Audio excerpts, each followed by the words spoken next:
Hi guys, I hope you all are doing very well. Guys, in this video, I will be covering the 7th chapter of ACCA F9 and the name of the chapter is Working Capital Management. तो guys ये जो chapter है मैं तुम्हें पहले इस chapter का crux बता दूं। इसमें थ्योरी पार्ट थोड़ा ज़्यादा है और जो पार्ट इसका प्रैक्टिकल है वो बहुत सारे बच्चों ने काफ़ी हद तक ऑलरेडी करा हुआ है because it includes accounting ratios. It includes accounting ratios जो हमने पहले पढ़ी हुई है ना, accounting ratio, current ratio, quick ratio और बहुत सारी रेशोज़ हैं। वो सारी रेशोज़ यहाँ पे बताई हुई। तो ये चैप्टर बड़ा इंटरेस्टिंग है और अच्छा चैप्टर है और बहुत ज़्यादा ही डिटेल्ड चैप्टर है ये रिगार्डिंग वर्किंग कैपिटल। बिकॉज अभी तक हमने जितने भी चैप्टर्स पढ़े, जितने भी सब्जेक्ट्स पढ़े, इनफैक्ट हमें कभी भी वर्किंग कैपिटल के बारे में इतना डीप नहीं पता था कि वर्किंग कैपिटल एग्जैक्टली होती क्या है, इसका मतलब क्या होता है। बहुत बार हमने सुना होगा कि यार वर्किंग कैपिटल के लिए पैसे चाहिए, लोग बोलते हैं, ठीक है। अगर तुमने शार्क टैंक देखा हो या यूएस का जो शार्क टैंक है वो देखा हो तो वहाँ पे बोलते हैं I need money for working capital, या वर्किंग कैपिटल के लिए कितने फंड्स हैं तुम्हारे पास। तो वो वर्किंग कैपिटल एग्जैक्टली होती क्या है हम उसको समझेंगे एंड उसके बाद उसके प्रैक्टिकल्स करेंगे। तो ये चैप्टर समझ का ज़्यादा चैप्टर है। मैं तुम्हें कॉन्सेप्ट पहले समझाऊंगा, समझाने के बाद you will have to read it. तुम्हें ऐसा नहीं है कि रीडिंग नहीं करनी, बस मैंने समझा दिया, दैट्स इट। मैंने समझा दिया, तुम्हें कॉन्सेप्ट समझ आ गया। रीडिंग करके तुम्हें बुक एक बार अच्छे से पढ़नी है सो दैट तुम्हें सारी चीज़ें सारी क्लियर हो जाए कि जो मैंने समझाया है उसको किस तरह से तुम्हें एग्जाम में लिखना है। And for that you will have to read the book. So let's start the chapter. अब इसमें सबसे पहला गाइस जो टॉपिक आता है वो आता है elements of working capital. So working capital के एलिमेंट क्या होते हैं। तो ये चीज़ बहुत सारे बच्चों ने, इनफैक्ट सभी ने, जो भी तुम पढ़ रहे हो तुमने ऑलरेडी पढ़ी होगी कि what exactly is working capital. हमने एक फॉर्मूला पढ़ा था, that is current asset minus current liability is equal to working capital. हमने एक फॉर्मूला पढ़ा हुआ, क्या, current asset minus current liability is equal to working capital, ठीक है। तो वर्किंग कैपिटल हुआ क्या, amount over and above current asset that we have after paying the current liability. ये करंट लायबिलिटी को पे करने के बाद ओवर एंड अबव बैलेंस जो मेरे पास करंट एसेट का पड़ा है that is called working capital. ये हमें इस फॉर्मूले से समझ आता है, बट अब जो हम पढ़ने वाले हैं वो इस फॉर्मूले से थोड़ा सा अलग है, ठीक है। अब जो हम पढ़ने वाले हैं वर्किंग कैपिटल का मतलब क्या होता है गाइस। देखो, working capital means day to day activity के लिए जो हमें कैश चाहिए होता है that is called working capital. क्या बोला मैंने, डे टू डे एक्टिविटी के लिए जो भी हमें कैश चाहिए होता है that is working capital. Like simple सा एग्जांपल, अगर मुझे स्टॉक परचेज करना है कैश में तो मुझे कैश चाहिए, ठीक है। क्रेडिटर्स को पे करना है मुझे तो कैश चाहिए, ठीक है। डेटर्स को अगर मैंने क्रेडिट सेल करी है, उनसे पैसे नहीं आए तो ऑफ कोर्स मुझे वो पैसे कहीं ना कहीं से लेने पड़ेंगे, या वो पैसे जो मेरे पास है वो क्रेडिटर को पे करने पड़ेंगे। So basically day to day activity के लिए जो भी मेरे, अब डे टू डे एक्टिविटी में क्या होता है नॉर्मली एक बिजनेस में, स्टॉक परचेज करना, क्रेडिटर्स को पे करना और सेल करना क्रेडिट पे। तो उन चीज़ों के लिए मुझे जितना कैश चाहिए होता है that is called working capital. अब यहाँ पे हम डे टू डे वर्किंग में बहुत सारे बच्चे ये सोच रहे होंगे सर यहाँ पे तो सैलरीज भी आती हैं, कि हमें सैलरीज भी पे करनी है, हमें रेंट पे करना है, बहुत सारे बिजनेस के एक्सपेंसेस है डे टू डे के। नहीं, हम उन एक्सपेंसेस के बारे में यहाँ पे बात नहीं कर रहे हैं। हम सिर्फ इस चीज़ के बारे में बात कर रहे हैं कि जो बैलेंस शीट में हमारे करंट एसेट और करंट लायबिलिटी होते हैं उसके लिए हमें कितना वर्किंग कैपिटल चाहिए होता है। अब जैसे फॉर एग्जाम्पल अगर मैं तुम्हें बोलूँ कि मुझे बहुत सारा स्टॉक परचेज़ करना है, तो there can be two option कि या तो मैं सारा का सारा स्टॉक अपना क्रेडिट पे परचेज़ करूं, या कुछ मैं कैश पे परचेज़ करूं, या कॉम्बिनेशन ऑफ बोथ, कुछ क्रेडिट कुछ कैश। लेट्स से मेरे को 1 करोड़ के स्टॉक की रिक्वायरमेंट थी, जो मैं काम कर रहा हूँ, ऑफ कोर्स स्टॉक थोड़ा ज़्यादा चाहिए होता है, मुझे 1 करोड़ के स्टॉक की रिक्वायरमेंट थी। तो मेरे को 40 लाख का क्रेडिट मिल गया और 60 लाख मैंने अपनी पॉकेट से पे करे, कैश पे करा। That means my working capital requirement is 60 lakh. क्यों, क्योंकि जो ये 40 लाख है ये तो उधारी पे मैंने परचेज़ करा, उधारी पे परचेज़ करा, फिर मैं इसको बनाऊंगा, फिर मैं इसको सेल करूंगा, फिर डेटर से पैसे आएंगे, फिर मैं वो पैसे इनको वापस कर दूंगा। तो वहाँ तो मुझे वर्किंग कैपिटल की ज़रूरत ही नहीं पड़ी, सब कुछ ऑटोमेटिकली होता चला गया without paying a single penny. मैंने क्रेडिट पे स्टॉक परचेज़ करा, परचेज़ करके बनाया, बना के सेल कर दिया, जब डेटर से पैसे आए मैंने क्रेडिटर्स को पैसे दे दिए। है ना। So that is working capital. Oh sorry, that is not working capital. Working capital is जो मैंने पैसे इन्वेस्ट किए अपना स्टॉक परचेज करने के लिए, अपना पैसा जो मैंने फंसाया डे टू डे एक्टिविटी में, that is called working capital.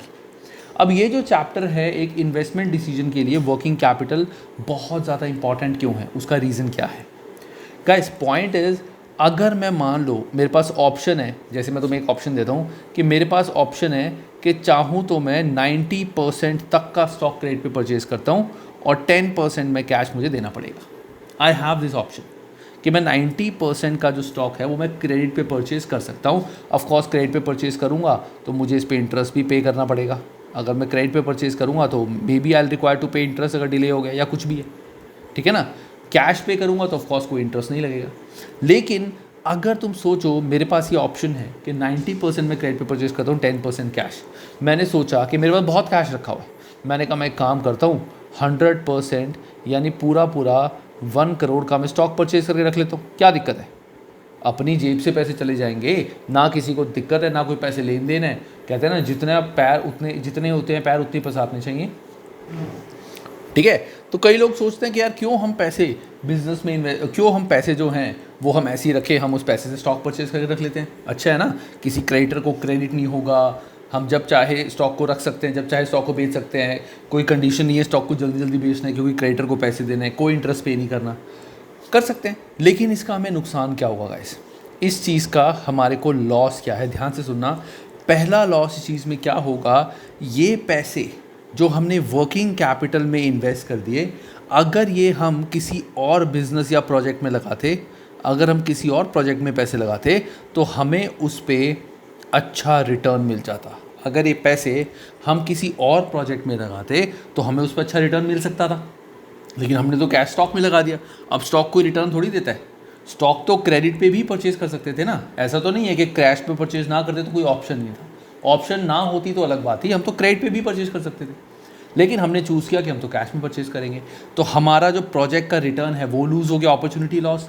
दूसरा, ये जो स्टॉक हमने इतना सारा परचेज कर लिया, अगर इन केस ये स्टॉक नहीं बिका या कुछ स्टॉक पड़ा रह गया तो बहुत सारा स्टॉक वेस्ट हो जाएगा या ऑब्सोलीट हो जाएगा। ऑब्सोलीट मतलब बहुत सारा स्टॉक वेस्ट होगा, तो ये भी हमारा एक तरह से लॉस है, ठीक है, समझ रहे हो। तो ये चैप्टर में हमें यही देखना है कि हमें कितने पैसे अपनी पॉकेट से आइडली लगाने चाहिए, कितने पैसे हम क्रेडिट पे ले सकते हैं, क्योंकि जो हम क्रेडिट पे लेंगे पैसे, उससे हमारी वर्किंग कैपिटल रिक्वायरमेंट, WCR मैं बोल सकता हूँ इस चीज़ में, यहाँ पे that is working capital requirement. अगर मैं क्रेडिट पे स्टॉक परचेज करता हूँ, दैट मीन्स मैंने क्रेडिट पे स्टॉक परचेज करा, बनाया और स्टॉक को आगे बेच दिया, जब कैश आया मैंने क्रेडिटर को पे कर दिया। तो अगर मैं वर्किंग कैपिटल रिक्वायरमेंट की बात करूं तो क्रेडिट के केस में वर्किंग कैपिटल की रिक्वायरमेंट बहुत कम है, क्योंकि कैश क्यों चाहिए, प्रोसेसिंग के लिए थोड़ा बहुत बनाने के लिए चाहिए होगा, और तो किसी पर्पज़ के लिए नहीं चाहिए। अगर ट्रेडिंग का काम करता हूँ तो उस चीज़ के लिए भी नहीं चाहिए। और मैंने बताया था कि सैलरी, रेंट, रूंट, ये सब चीज़ें हम यहाँ पे अभी कंसिडर नहीं करेंगे। सो देखा जाए तो अगर मैं क्रेडिट पे स्टॉक परचेज कर रहा हूँ तो मेरी वर्किंग कैपिटल रिक्वायरमेंट बहुत ज़्यादा कम है, और अगर मैं कैश इन्वेस्ट कर रहा हूँ यहाँ पे तो उसकी वर्किंग कैपिटल रिक्वायरमेंट बहुत ज़्यादा है। अब ऐसा भी नहीं है, तुम ये सोचोगे कि सर आपके कहने का मतलब तो ये है कि हम 90% स्टॉक क्रेडिट पे परचेज़ करें। आपके कहने का मतलब तो सर आप ये कह रहे हो फिर तो हमें बेटर ऑप्शन क्या है कि हम 90% स्टॉक क्रेडिट पे परचेज़ करें और 10% कैश देके, तो उससे आपके अकॉर्डिंग तो वर्किंग कैपिटल रिक्वायरमेंट बहुत कम होगी। नहीं, मैं ऐसा भी नहीं कह रहा हूँ। क्यों? अगर मैंने कैश इन्वेस्ट नहीं किया वर्किंग कैपिटल रिक्वायरमेंट, ठीक है, मैंने 90% स्टॉक क्रेडिट पे परचेज कर लिया, सो मेरे बिजनेस के इंसॉल्वेंट होने के चांसेस बहुत ज़्यादा हाई हो जाएंगे। क्यों? क्रेडिटर्स को पैसे देने हैं मुझे 90%, जैसे मान लो 1 करोड़ का 90% इज़ 90 लाख, तो 90 लाख मुझे क्रेडिटर को देने। मैंने स्टॉक परचेज कर लिया, मान लो स्टॉक सेल नहीं हुआ, या जो स्टॉक सेल हो गया था वो वाला स्टॉक, जो स्टॉक सेल हो गया था वो वाले स्टॉक के डेटर्स ने मुझे टाइम पे पैसे नहीं दिए, डेटर्स भागे, तो मैं इनको पैसे कैसे दूंगा? और अगर इनको पैसे नहीं दिए तो भाई तो हमारी कंपनी पे केस कर देंगे, रेपुटेशन खत्म हो जाएगी कंपनी की, और कंपनी बदनाम हो जाएगी, और हमारी कंपनी से कोई डील नहीं करेगा और हम बर्बाद हो जाएंगे, दैट मीन्स इंसॉल्वेंट। सो हमें इस चैप्टर में यही समझना है कि कितनी एप्ट वर्किंग कैपिटल की हमें रिक्वायरमेंट है। तो ये जो सारा पार्ट है थ्योरी का, इसको गाइस एक बार पढ़ लेना, just give it a plain read, तुम्हें समझ आ जाएगा। ये इलस्ट्रेशन में पढ़ता हूँ, इलस्ट्रेशन हो सकता है जो बच्चे पुरानी पीडीएफ या पुरानी बुक से पढ़ रहे हैं उसमें ना हो, ठीक है, कुछ बच्चे पीडीएफ से पढ़ते हैं तो ये उसमें शायद नहीं है, तो मैं तुम्हें इलस्ट्रेशन एक बार पढ़ के बताता हूँ। Let's determine the cost of funding a receivable balance by considering the difference between making cash sale और offering credit, कि हमने क्रेडिट पे सेल करना है या कैश सेल करना है, उसमें क्या हमारे लिए सूटेबल है। A business currently has an overdraft balance of 10,000 with interest charge at 7% per year। मतलब एक बिजनेस है जिसका बैंक ओवरड्राफ्ट, मतलब उसकी जो करंट लाइबिलिटी है, bank overdraft is current liability, that means negative balance of bank, it is $10,000, जिस पे 7% पर ईयर उसको इंटरेस्ट पे करना पड़ रहा है। If it then makes a cash sale of 1,000, अगर उसने 1,000 की कैश सेल करी, कैश आया और कैश आते ही उसने क्या किया, ये जो अमाउंट था इसमें वो 1,000 पे कर दिया, अपनी लाइबिलिटी कम कर दी, 1,000 पे कर दिया, तो बैलेंस कितना रह गया अब 9,000, and overdraft is reduce to 9,000। If instead the sale is made on 30-day credit term, कि उसने जो सेल करी वो कैश सेल नहीं करी, उसने कहा कि मैं क्रेडिट सेल कर रहा हूँ, क्या कहा उसने, कि मैं क्रेडिट सेल कर रहा हूँ, 30 डेज बाद पैसे लूँगा मैं। So if sale is made on 30 days credit term, a receivable balance is generated and cash is not immediately received into the bank, therefore overdraft हमारा 10,000 ही है for 30 days।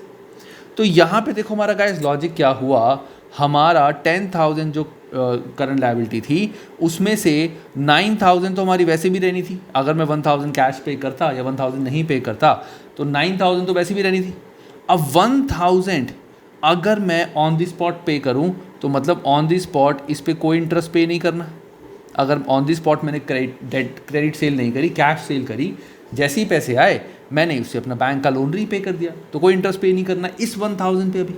लेकिन अगर मैं 30 डेज क्रेडिट टर्म लेके चलता हूँ तो मुझे इस 1,000 पे भी 7% फॉर 30 डेज पे करना पड़ेगा। 1,000 7% for 30 days, that means 1,000 into 7/100 into 1 divided by 12, 30 days is like a month, into 1 divided by 12, 1,000 into 7% into 1 divided by 12, 1,000 into 7% into 1 divided by 12, it is 5.84।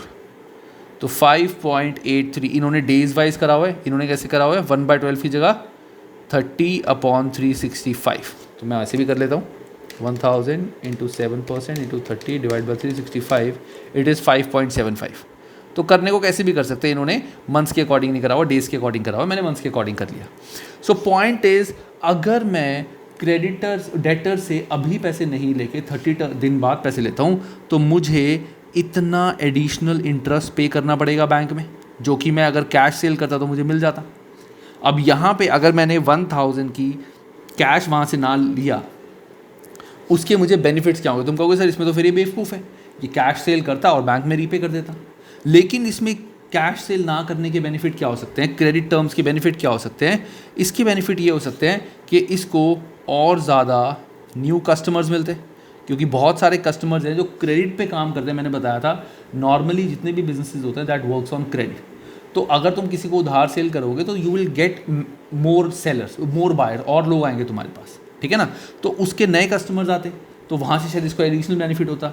तो हमें यही चेक करना है which option is a better option, कि हम या तो इस तरीके से देखिए हमारा कितना बेनिफिट होने वाला है, और अगर वो बेनिफिट इससे ज़्यादा है तो क्रेडिट सेल करेंगे, और अगर वो बेनिफिट इससे कम है तो फ़ायदा नहीं है, कैश लो और ये वाला बैंक रीपे करके ये वाले $5 बचा लो।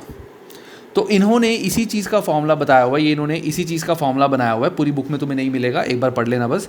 The funding cost can therefore be calculated, कि फंडिंग कॉस्ट मतलब कि अगर हम क्रेडिट सेल करते हैं, ध्यान से सुनना गाइस, अगर हम क्रेडिट सेल कर रहे हैं तो उसकी हमें कॉस्ट कितनी पड़ रही है, मतलब अगर हमें कुछ अमाउंट बैंक को लोन रीपे करना है या क्रेडिटर्स को पे करना है जिस पे इंटरेस्ट चार्ज हो रहे, तो हम क्रेडिट सेल करके कितना एडिशनल इंटरेस्ट हमें पे करना पड़ रहा है क्रेडिट सेल करके, that is funding cost. So the funding cost can be calculated by taking the receivable balance multiplied by working capital funding rate for the time period over which the receivable balance is in place, कि working capital अगर हमें funding cost निकालने की हमारा कितना cost आया है, that is जो हमारा टोटल डेटर्स हैं जो कैश सेल कर सकते थे हम, इनटू परसेंटेज जो भी हमारा फंडिंग रेट है, मतलब जो इंटरेस्ट रेट हमें पे करना है, इनटू जितने दिन के लिए वो क्रेडिटर रहे हैं, डिवाइड बाय 365, या अगर मंथ्स के हिसाब से डिवाइड बाय 12, तो उतना interest, this is the funding rate, funding cost, कि इतनी कॉस्ट क्रेडिट सेल करने की वजह से हमें बियर करनी पड़ रही है। एक बार दो बार पढ़ लेना, अच्छे से समझ आ जाएगा, मुश्किल नहीं है, लॉजिकल है बस ये, ठीक है, बहुत ही लॉजिकल है। अब आता है गाइस आगे the objective of working capital. तो मैंने तुम्हें ऑलरेडी सब कुछ बता दिया है, एक बार यहाँ से पढ़ लेते हैं जो इन्होंने डायग्राम बनाया हुआ है, कि वो बोले हमने डायग्राम इतनी मेहनत करके बनाया, तुम पढ़ ही नहीं रहे। तो वर्किंग कैपिटल मैनेजमेंट मतलब हमें इस तरह से वर्किंग कैपिटल मैनेज करना है, वर्किंग कैपिटल एक तरह से हमें इस तरह से कैश मैनेज करना है कि ensuring current assets are sufficiently liquid to minimise the risk of insolvency, कि हमारे करंट एसेट्स टोटल इतने हैं कि कल को अगर हमें सारी करंट लायबिलिटी पे करनी पड़े तो इतने हमारे करंट एसेट हों कि हम करंट लायबिलिटी पे कर सके और हम इंसॉल्वेंट ना हो। जैसे करंट एसेट मेरे पास अगर कम है, डेटर्स कम है, स्टॉक कम है, तो मैंने अपना कैश इतना ज़्यादा बढ़ा लिया कि करंट लायबिलिटी को मैं रीपे कर सकूं। जो हम पढ़ते थे ना करंट रेशो, आइडल रेशो होती है 2:1, कि करंट एसेट होने चाहिए 2 तो करंट लायबिलिटी होनी चाहिए 1, तो हर लायबिलिटी के अगेंस्ट हमें डबल अमाउंट होना चाहिए हमारे पास। सो यही रेशो मेंटेन करने के लिए हम वर्किंग कैपिटल में पैसे डाल देंगे, ठीक है ना। और दूसरा profitability, investing in less liquid assets in order to maximising return. पहला ये कह रहे हैं कि करंट एसेट में इतने पैसे डालो, ध्यान से सुनो, करंट एसेट में इतने पैसे डालो ताकि हम इंसॉल्वेंट ना हो, दैट मीन्स हमारे पैसे लिक्विड हो।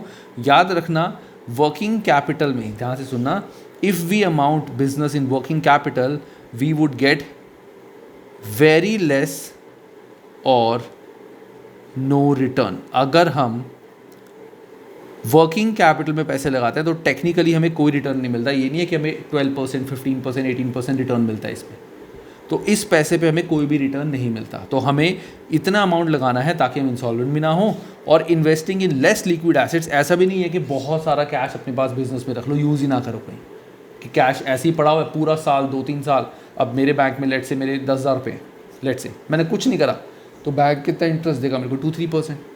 लेकिन अगर वो 10,000 मैंने कहीं पे इन्वेस्ट करे होते तो शायद वो 10,000 मुझे टोटल 12, 13, 14 हो जाते, जबकि बैंक इंटरेस्ट रेट का तो कोई फ़ायदा नहीं हो।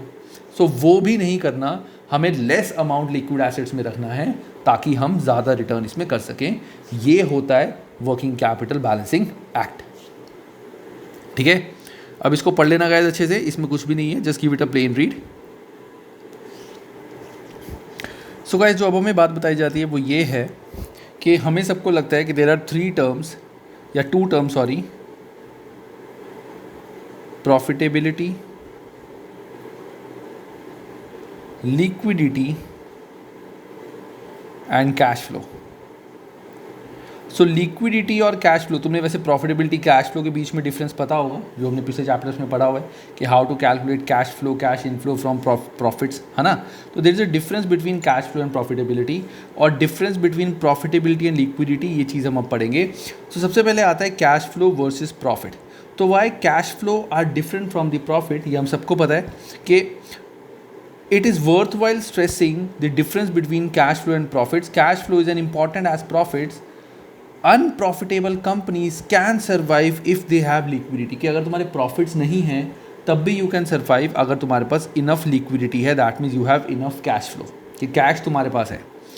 Profitable companies can fail if they run out of cash to pay their liabilities, जैसे wages, amount due to suppliers, interest and all, चाहे वो जितना मर्जी profit earn कर रहे हो। So some example of transaction that have this trade-off effect on cash flows and on profit are as follows. जैसे कि आपको बताया हुआ है, पहला example, purchase of non current asset for cash. अगर मैंने नॉन करंट एसेट कैश में परचेज करा, सो that means on the spot जो मेरा कैश है वो चला गया, लेकिन मेरे यहाँ पे जो प्रॉफिट्स हैं, प्रॉफिट्स पूरे कम नहीं हुए।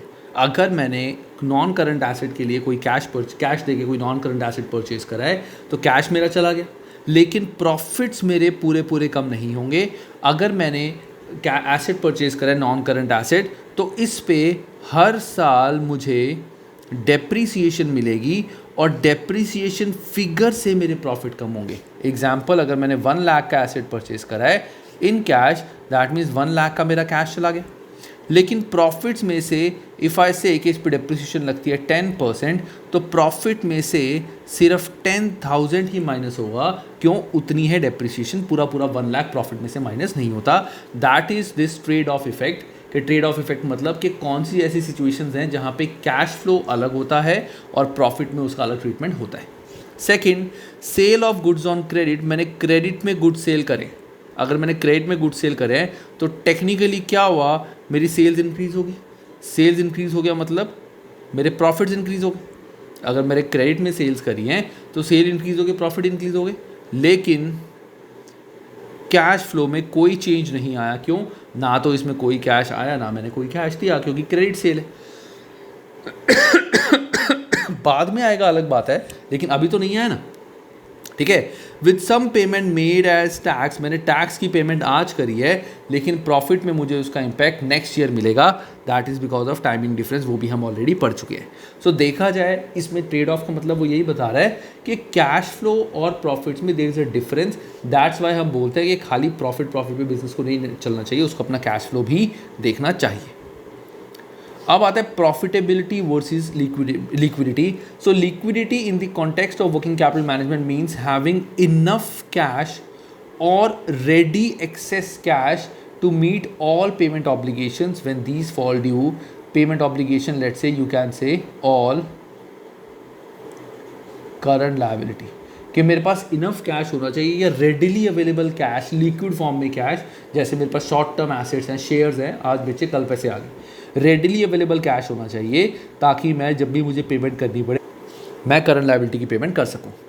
The main source of liquidity, liquidity कैसे आता है? हमारे पास बैंक में कितने पैसे हैं, शॉर्ट टर्म इन्वेस्टमेंट जैसे मैंने बताया शेयर्स में, cash inflow from normal trading operation like cash cell, payment by receivable on credit sale. कि और हमारे पास लिक्विडिटी कहाँ से बढ़ सकती है कि हमने जो कैश सेल करी है उससे कैश आया, या फिर हमने अगर क्रेडिट सेल पहले करी थी वहाँ से रिसीवेबल से हमें पैसे रिसीव हुए तो भी कैश आएगा।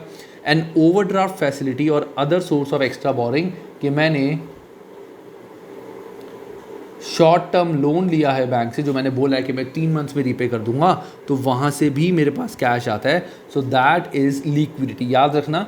So this is liquidity. कि लिक्विडिटी का मतलब क्या होता है? लिक्विडिटी मीन्स इनफ कैश और रेडिली अवेलेबल कैश जो हम ऑन दी स्पॉट, याद रखना ऑन दी स्पॉट हम ये कैश में कन्वर्ट कर सकें। याद रखना ट्रेड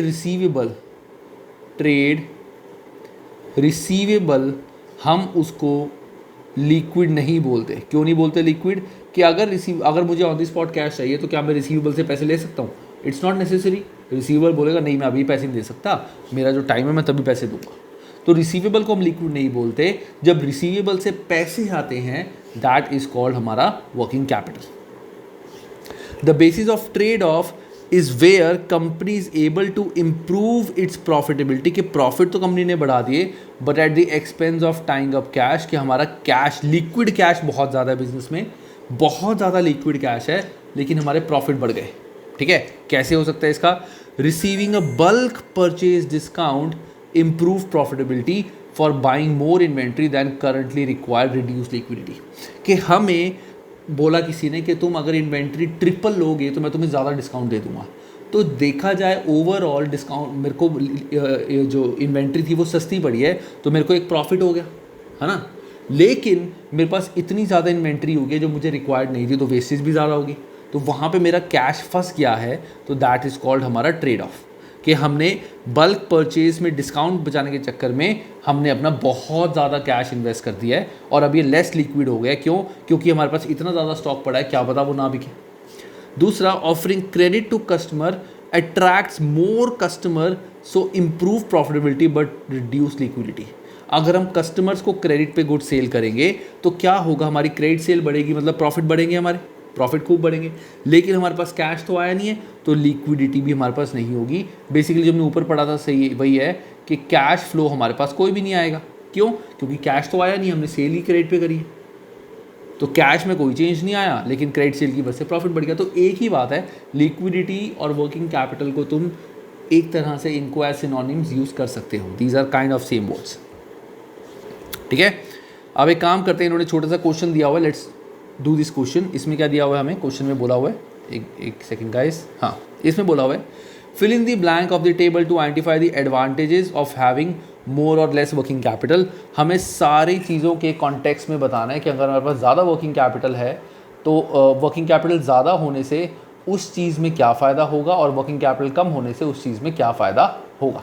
ठीक है, तो अगर मैं बोलता हूँ वर्किंग कैपिटल ज़्यादा, मतलब मैंने इन्वेंट्री में बहुत पैसे इन्वेस्ट करे हुए हैं। Keeping advantage of keeping it high, inventory बहुत ज़्यादा है, उससे मेरे को बेनिफिट क्या होंगे। सबसे पहला, मेरी सेल्स इंक्रीज हो जाएगी। सेल्स कैसे इंक्रीज होगी कि किसी को स्टॉक चाहिए, मेरे पास स्टॉक है, ऑन द स्पॉट बिक जाएगा।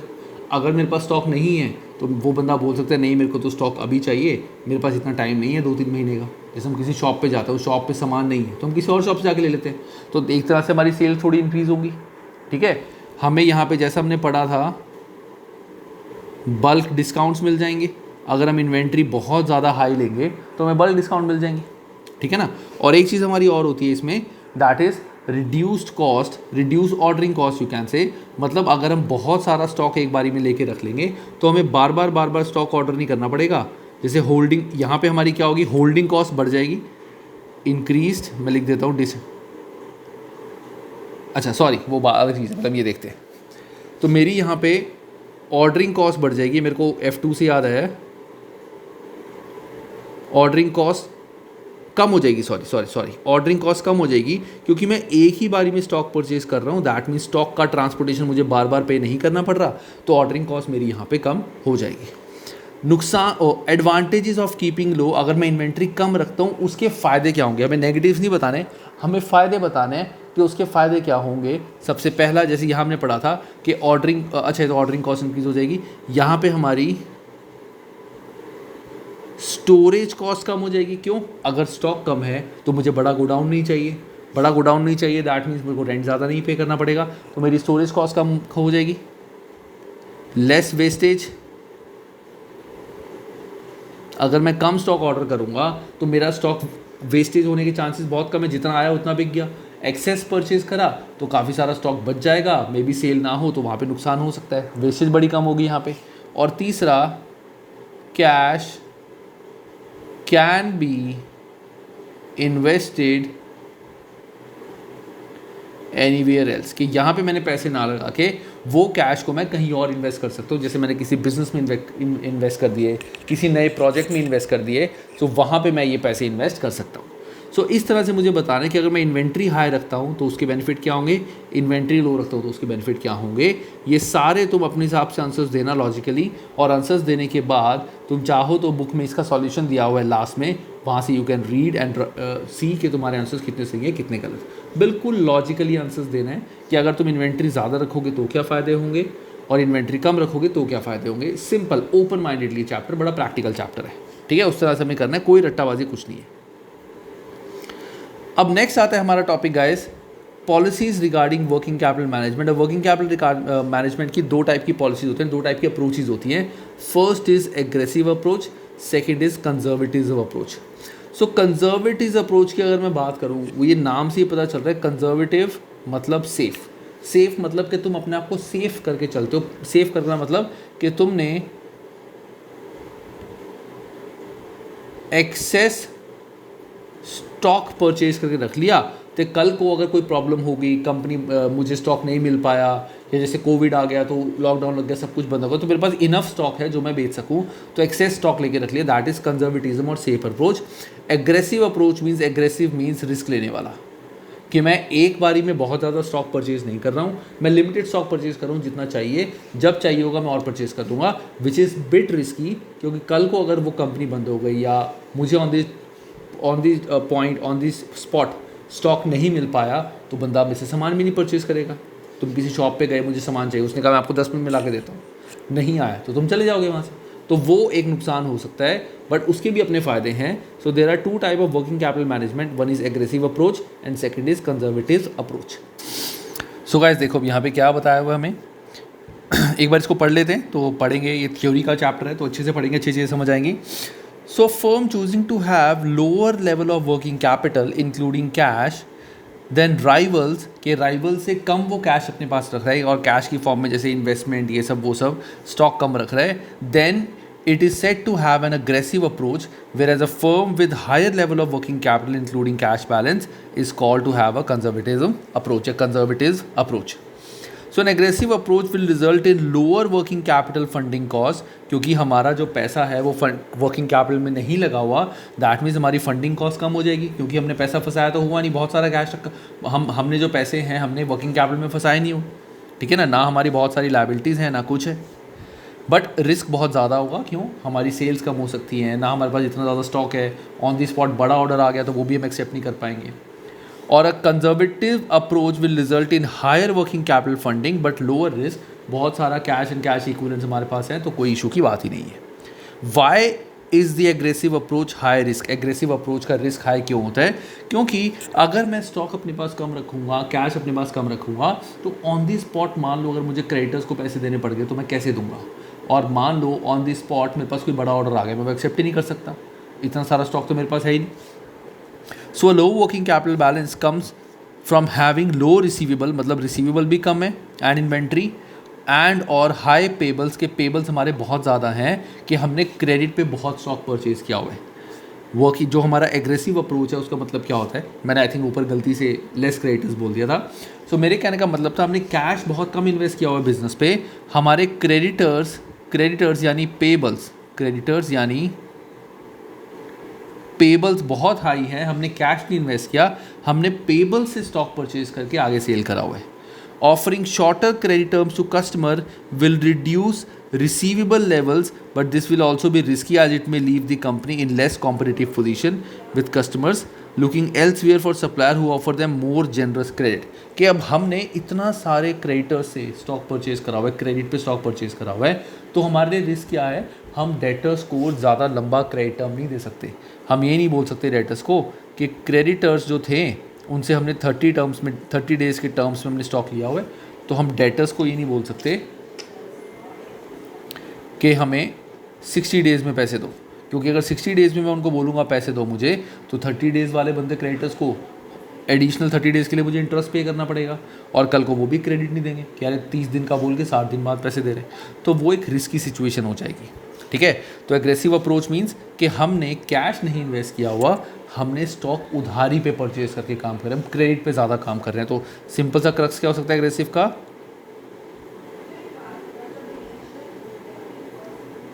वर्किंग मोर ऑन क्रेडिट, और कंजर्वेटिज्म अप्रोच का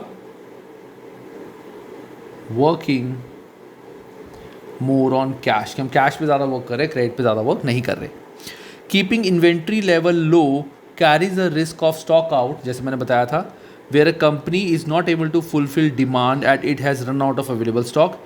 Delaying payment to supplier will raise payable balance and reduce working capital, but runs the risk of upsetting suppliers, which could lead them restricting supply. जैसे मैंने बताया था, aggressive approach बहुत risky है. अगर हम क्रेडिट पे स्टॉक परचेज करके काम करते हैं, it is a very risky situation.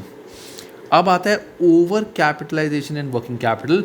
If there are excessive inventories, कि हमने अगर बहुत ज़्यादा इन्वेंट्री अपने पास रख ली, या हमारे डेटर्स बहुत ज़्यादा हैं, करंट रेशो हमारी क्या होती है, current asset minus current liability.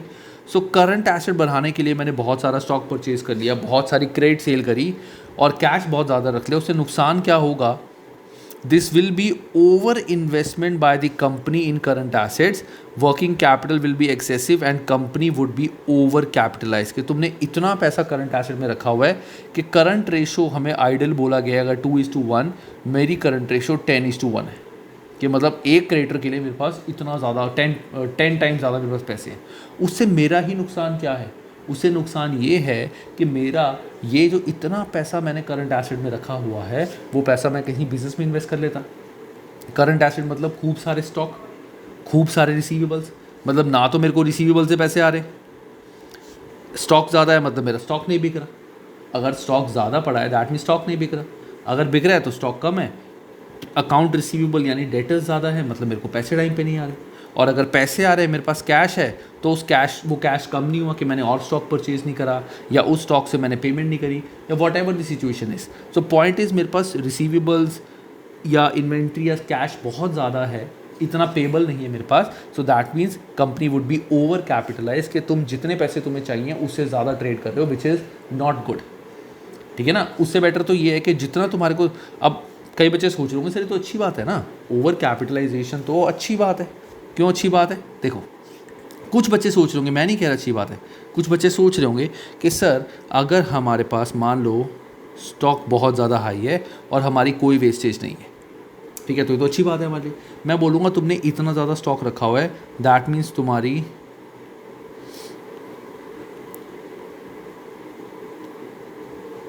Holding cost बहुत ज़्यादा बढ़ रही है।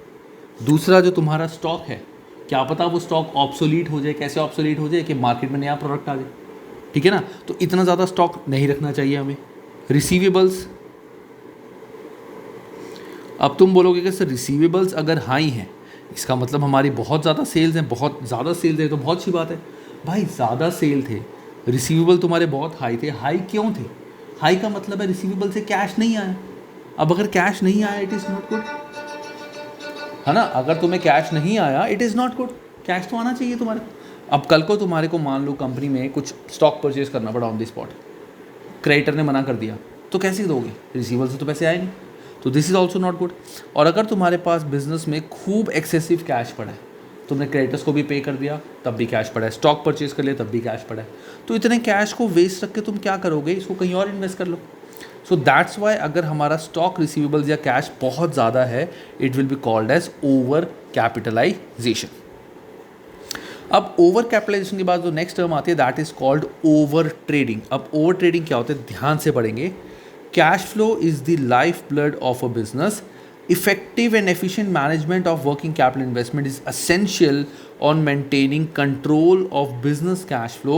Management must have full awareness of profitability versus liquidity. हमें दोनों चीज़ का ध्यान रखना है कि बिजनेस प्रॉफिटेबल भी हो और हमारे पास लिक्विड भी आ रहा हो। हमने ट्रेड ऑफ सारे ऑलरेडी पढ़े हुए हैं। For example, a healthy growth typically produce, हमारी कंपनी की ट्रेडिंग ग्रोथ कब होती है? कि जब हमारे प्रॉफिटेबिलिटी भी बढ़ रहे हैं, and need to increase investment in non current asset and working capital, और हमें नॉन करंट एसेट और वर्किंग कैपिटल के लिए भी पैसे चाहिए और वो हैं, ठीक है। In contrast to over capitalisation, if the business does not have access to sufficient capital, के उसके पास इतने पैसे ही नहीं है टू फंड द इंक्रीज, के प्रॉफिट भले ही आ रहे हैं लेकिन उसके पास इतने पैसे नहीं है कि ना तो वो कोई non current asset, fix asset ले सकता, ना वो अपने वर्किंग कैपिटल में पैसा लगा सकता। It is said to be over trading, कि उसने इतनी ज़्यादा सेल कर दी है क्रेडिट पे, इतना ज़्यादा काम कर लिया है, इतना ज़्यादा उधारी कर लिया है कि उसके पास पैसे ही नहीं बचे। This can cause serious trouble for the business as it is unable to pay the creditor, कि तुमने इतनी ज़्यादा क्रेडिट सेल कर दी, पैसे नहीं आ रहे, तुमने इतना ज़्यादा लोन उठा लिया और वो पैसा तुमने सारा वेस्ट कर दिया, स्टॉक वेस्ट हो गया तुम्हारा पड़ा। So that is called over trading. So in the exam, you might be expected to diagnose over trading. For information given about the company, you should look for the following. अगर तुम्हें ये देखना है कि ओवर ट्रेडिंग कैसे हुई है, तो कैसे पता चल सकता है ओवर ट्रेडिंग का? पहला, a rapid increase in revenue. अगर तुम्हारी सेल्स बहुत ज़्यादा बढ़ गई है एकदम से, दैट मीन्स तुम्हारी जब सेल्स बहुत ज़्यादा बढ़ जाएंगी, so it will be over trading, कि तुम इतनी ज़्यादा एक्सेसिव सेल करते जा रहे हो। कल को तुम्हारे पास स्टॉक, अगर क्रेडिटर से स्टॉक ना आए, तुम्हारे पास कैश भी ना हो, तुम रेवेन्यू बढ़ा रहे हो, क्रेडिट सेल करते जा रहे हो, कल को तुम्हें सेल बढ़ानी पड़ी और ज़्यादा, क्रेडिटर ने स्टॉक देने से मना कर दिया, कैश तुम्हारे पास है नहीं, तो कैसे करोगे और सेल? तुमने क्रेडिट सेल में अपना सारा स्टॉक सेल कर दिया, बहुत सारी सेल्स होगी तुम्हारी, तुम खुश होगे। अब तुमने जब और सेल करनी थी, कैश तो आया नहीं डेटर से, क्रेडिटर्स को तुमने बोला कि मेरे को स्टॉक प्लीज़ क्रेडिट पे दे दो, उसने कहा ना भाई मैं तो नहीं देता अभी, मेरे को तुमने पुराने पैसे दिए। तो that means you have over traded. An increase in value of working capital days, ये हम आगे पढ़ेंगे। Particularly receivable and payable payment period, ये हम आगे पढ़ेंगे। वैसे काफ़ी सारे बच्चों ने ये चीज़ ऑलरेडी कवर की हुई है F7 में, F5 में, F2 में, F3 में, कि receivable and payable payment period. Receivable period मतलब कितने दिनों में हमें एवरेज में रिसीवेबल से पैसे आ जाते हैं, कितने दिनों में ऑन एन एवरेज पेबल को हम पैसे दे देते हैं।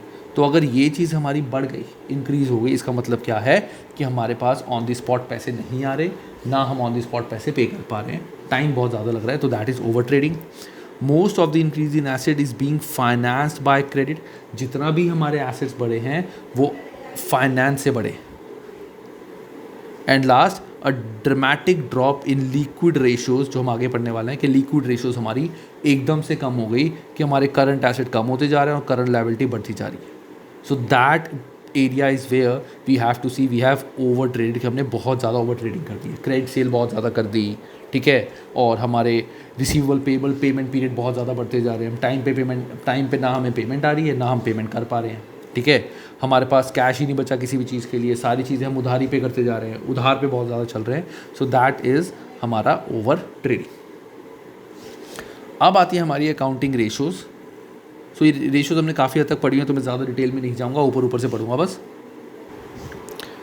सो गाइस, जो सबसे पहली रेशो आती है हमारी दैट लिक्विडिटी रेशो की, that is current ratio. Current ratio हम सबने पढ़ी हुई है. करंट रेशो का formula is current assets upon current liabilities.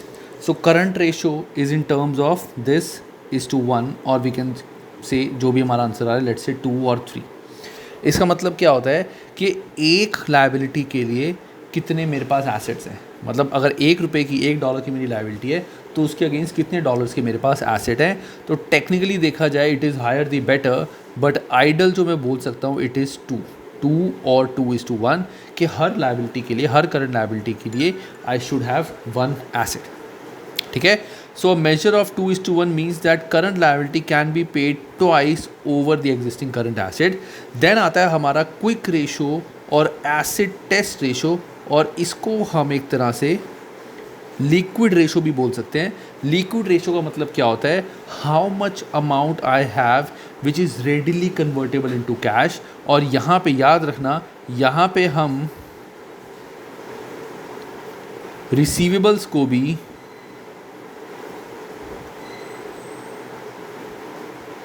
Readily convertible into cash बोलते हैं. रिसीवेबल्स को भी हम रेडिली कन्वर्टेबल इनटू कैश बोलते हैं. So measures how well current liabilities are covered by liquid assets. It is particularly useful where inventory holding periods are long and therefore distort current ratio. के inventory हमारी holding period काफ़ी लंबा होता है हमारा, तो हमें ज़्यादा इन्वेंट्री रखनी पड़ती है. तो उस केस में टेक्निकली करंट इन्वेंट्री हमेशा ज़्यादा होगी तो करंट एसेट हमेशा ज़्यादा आएंगे, which should not be there. So quick ratio का हमारा जो फॉर्मूला होता है that is quick assets upon current liability. And quick assets मतलब all the current asset, cash, bank, creditors, debtors minus inventory. तो उसमें से हम माइनस कर देंगे करंट एसेट जो भी मेरे आते हैं, कैश, बैंक, रिसीवेबल्स, वो सारे मेरे करंट एसेट होते हैं. उसमें से मैं इन्वेंट्री माइनस कर दूंगा तो मेरे पास लिक्विड एसेट आ जाएंगे. लिक्विड एसेट मतलब those asset which are readily convertible into cash, ठीक है. सो ये होता है मेरा क्विक रेशो. अब इसके बाद हमारा लास्ट आता है लिक्विड रेशो. इसके बारे में कुछ बताया हुआ है, ये चीज़ मैं तुम्हें ऑलरेडी करा चुका हूँ. Just give it a plain read और तुम्हें सारी चीज़ें अच्छे से समझ आ जाएंगी. एक बार इसको थॉरली पढ़ लो, सब कुछ बहुत अच्छे से क्रिस्टल क्लियर हो जाएगा, ठीक है. कि करंट रेशो, क्विक रेशो में ज़्यादा नहीं रखनी, कम नहीं रखनी, तो just give it a read. इसमें कुछ ऐसा खास टिपिकल नहीं है, सब क्लियर हो जाएगा. नेक्स्ट वीडियो में मैं तुम्हें आगे कराता हूँ, that is cash operating cycle. और ये इस वीडियो में जो भी मैंने कराया है इस चैप्टर में अब तक थॉरली वर्ड टू वर्ड एक बार सब कुछ ज़रूर पढ़ना, छोड़ना कुछ भी नहीं है, ठीक है. छोड़ना कुछ भी नहीं है, सब कुछ पढ़ना, ठीक है. चलो bye guys, take care and have a great time.